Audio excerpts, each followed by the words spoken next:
Big boss 6 episode review చూసుకుంటే ఈరోజు ఎస్మీ team కోసం ఫస్ట్ మాట్లాడదాం. ఎంత చెత్తగా ఆడారంటే అంత చెత్తగా ఆడారు. గెలిచినప్పటికీ కూడా ఎందుకు ఆ మాట అంటున్నానంటే, ఒక గేమరు ఇంకొక గేమర్కి రెస్పెక్ట్ ఎక్కడిస్తాడంటే, నువ్వు ఆడే ఆట అవతల వ్యక్తికి ఇబ్బంది కలిగించకూడదు. ఇది బిగ్ బాస్లోనే కాదు, ఎక్కడైనా కూడా. బిగ్ బాస్లో కూడా నీ అది సొంత ఇల్లేం కాదు, నువ్వు జీవితాంతం అక్కడ ఉండిపోవు. 100% బయటికి రావాల్సిందే, 100% బయట జనాల్లో కూడా తిరగాల్సిందే. సో మీరు ఎప్పుడైతే ఫౌల్ గేమ్ ఆడారో, వీళ్ళు ఎప్పుడైతే ఎస్మీ టీం వాళ్ళు ఫౌల్ గేమ్ ఆడారో, అప్పుడే జనాల్లో వీళ్ళకున్న ఇంప్రెషన్స్ మొత్తం పోయినాయి. వీళ్ళకి నాకు తెలిసి నేను అనుకున్నది ఏంటంటే, ఎస్మీ టీం నుంచి ఒకరు ఖచ్చితంగా ఈ వీక్లో వెళ్ళిపోతారు. మీరు ఒకటి గమనించడం లేదో, ఎస్మీ టీంలోకి సోనియా వెళ్ళింది. వీళ్ళు గెలిచిన తర్వాత వీళ్ళు ఎంత స్పోక్ చేసినా, ఎంత చిల్లరగా బిహేవ్ చేసినా కూడా సోనియా స్టెబిలిటీగా ఉంది. గమనించలేదు, ఎందుకంటే అమ్మాయికి గేమ్ తెలుసు. అరే ఇది బయటికి ఎట్లా పోర్ట్రేట్ అవుతుందో, ఇది బయట జనాలు ఎట్లా తీసుకుంటారో అనేది వాళ్ళకి తెలుసు. మరి అంటే బిగ్ బాస్ పనులు చెయ్యాలి అన్నారు కానీ చేపించుకోమన్నదిగా. గెలిచినందువల్ల మీ టీంలో ఉన్న వ్యక్తులు పనులు చేయకూడదు, చేయనవసరం లేదు.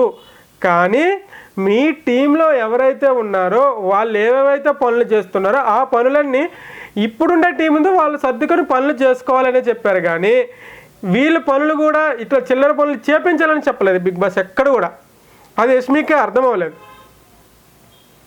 సో నైనిక మాత్రం తను ఓడిపోయిన జనాల్ని గెలిచింది. నైనిక ఓడిపోయిన జనాల్ని గెలిచిందని నా అభిప్రాయం. ఎందుకంటే తనొక గేమర్, చాలా నీట్గా ఆడుతుంది అమ్మాయి. నాకెందుకు టాప్ 5లో ఉంటుంది అనుకుంటున్నాను. ఫస్ట్ కంటే నేను రివ్యూ చేస్తున్నా, నైనిక ఖచ్చితంగా టాప్ 5లో ఉంటుందని నేను అనుకుంటున్నా. 6th ఎపిసోడ్లోనే నేను చెప్పేస్తున్నా. అయితే తను ఎంత నిజాయితీగా ఆడింది అనేది మనం ఇప్పుడు మాట్లాడదాం. రింగు బాడీని టచ్ చేసి అవతల వెయ్యాలనే టాస్క్ ఇచ్చినప్పుడు వీళ్ళేమనుకున్నారు, వీళ్ళు స్ట్రాటజీతో ఆడారని. కరెక్ట్ పాయింట్ అదే. బిగ్ బాస్ ఏం చెప్పిండు, బాడీతో అక్కడ ఏమన్నాడు కానీ ఒంటి నుంచి తీసేసి, కాళ్ళ నుంచి తీసేసి, చెయ్యి నుంచి తీసేసి అయితే ఏమనలేదు కదా. ఆమె బాడీ నుంచే తీసేసింది. అక్కడ ఫౌల్ ఆడారని చెప్పేసి, అక్కడ వాళ్ళు స్ట్రాటజీ వాడారని చెప్పేసి ఈ ఎస్మీ టీం వాళ్ళు అయితే ఏదో ఇష్టం వచ్చినట్టు మాట్లాడారు. కానీ అక్కడైతే పాయింట్ లేదు. సో ఇంకొక పాయింట్ ఏంటంటే, ఈ పృథ్వీ ఎవరైతే ఉన్నారో బాగా నెగిటివ్ అయిపోతున్నాడు జనాల్లో నుంచి. ఆయనకి అది అర్థమవుతుంది లేదు. ఇదే బిహేవియరు ఏదైతే పృథ్వీ ఇప్పుడు చేస్తున్నాడు, ఇదే బిహేవియరు సోనియా స్టార్టింగ్లో చేసింది. ఒక 2 ఎపిసోడ్లు చేసిన తర్వాత తనకు అర్థమైపోయింది, అరే నేను ఇంత నెగిటివ్ అయిపోతున్నానా, నేను ఇదే ఎట్లా బయటకి వెళ్తుందని ఆమె అనుకొని ఈ 2 ఎపిసోడ్ నుంచి చాలా సైలెంట్గా ఉంది అమ్మాయి. ఈ పృథ్వీకి ఇంకా అర్థం అవ్వట్లేదు. బిగ్ బాస్లో ఎదిగది కనిపించాడు పిల్లగాడు. సో అట్లా నడుస్తుంది గేము. ఇక మణికంఠ కోసం మాట్లాడుకుంటే, మణికంఠ ఇప్పుడిప్పుడే జనశ్రేవంతిలోకి వచ్చేసిండు. ఇంకొక అడుగు దూరంలో ఉన్నాడు. బాగానే మాట్లాడుతున్నాడు, బాగానే. ఇక గేమ్ ఎట్లా ఆడతాడు అనేది చూడాలి, టాస్క్లు ఎట్లా ఆడతాడు అనేది చూడాలి. కొన్ని మైండ్తో ఆడే గేమ్స్ ఉంటాయి, కొన్ని ఫిజికల్ గేమ్స్ కూడా ఉంటాయి. ఫిజికల్ గేమ్స్ ఆడగలడా ఆడలేడా అనేది చూడాలి. మణికంఠ అయితే బాగానే అయ్యాడు. ఓకే, బాగానే నచ్చుతున్నాడులే. ఇప్పుడు కొంచెం పిల్లగాడు కూడా జనాల్లోకి వచ్చిండు. ఓకే.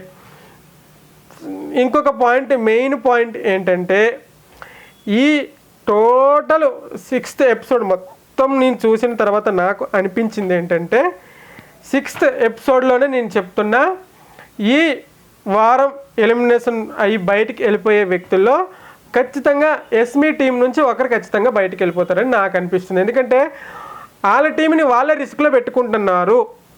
అది బిగ్ బాస్ చెప్పిన పాయింట్ అర్థం కాక బిగ్ బాస్ క్లియర్గా ఏం చెప్పాడు, అమ్మా మీరు గెలిచినందువల్ల మీరు ఇంట్లో పనులు చేయవసరం లేదు, మిగతా పనులు చేసుకోవాలి, ఏ పనులు చేయాలి ఏంటనేది వాళ్ళు నిర్ణయించుకుంటారని చెప్పాడే కానీ పనులు చేపించమని ఎప్పుడూ ఎక్కడా చెప్పలా. అది వీళ్ళకి అర్థం అవ్వకుంటే వీళ్ళ టీంని వీళ్ళే రిస్క్లో పెట్టుకున్నారు.